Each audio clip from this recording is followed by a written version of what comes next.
everybody, welcome to Storytime Adventure. Today we're reading The Surprise, written by Zadie Smith and Nick Laird, illustrated by Magenta Fox. Let's jump right in.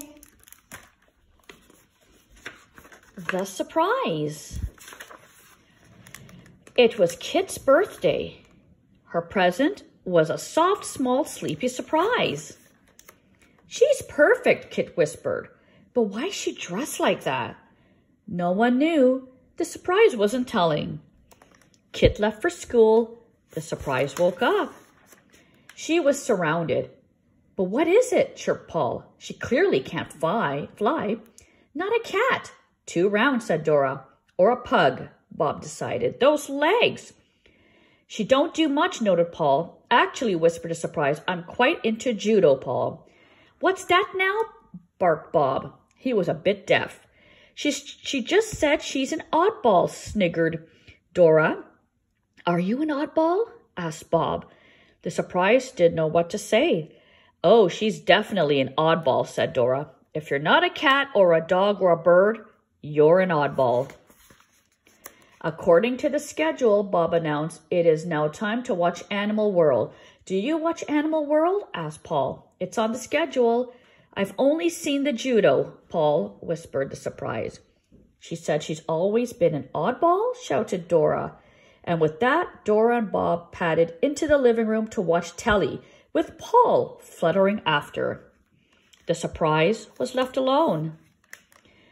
She thought about ways to make herself more like the others. She sat down and felt sad. Then she had an idea. "Surprise!" shouted the surprise. "I can fly." But just then a gust of wind came in one window and blew the surprise out the other. "Oops," she thought. The surprise was worried. Maybe she was going to go into the clouds or up into forever overhead. But just as she was floating past the last balcony, when all seemed lost, she met somebody. "Hello," said the somebody. "I'm Emily Brookstein. And what's your name?" "Everyone calls me Oddball," said the surprise. "Oh, they call me Odd too," said Emily Brookstein. "Life's too short not to be an oddball." "Why do they think you're odd?"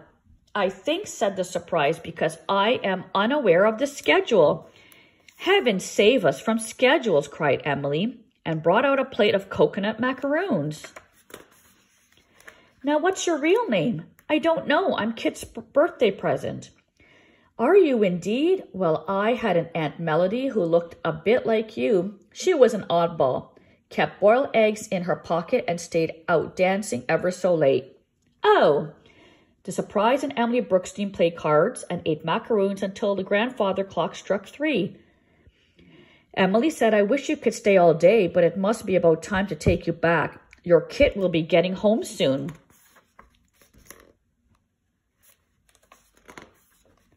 When Kit saw the surprise, she gave her a very long and very nice hug. And the surprise thought, "Oh, that's what I do. I get hugged." "You guys," said Kit, "meet Maud." "Maud, is it?" murmured Bob, who could hear perfectly well when he wanted to. "We were only a bit mean because we were worried you might be an oddball," said Dora. Maud smiled and thought of Emily. "I am an oddball," she said, "but I'm also a Maud." "Sorry about earlier," said Paul. "Can you by any chance teach us some judo?" So they added judo to the schedule.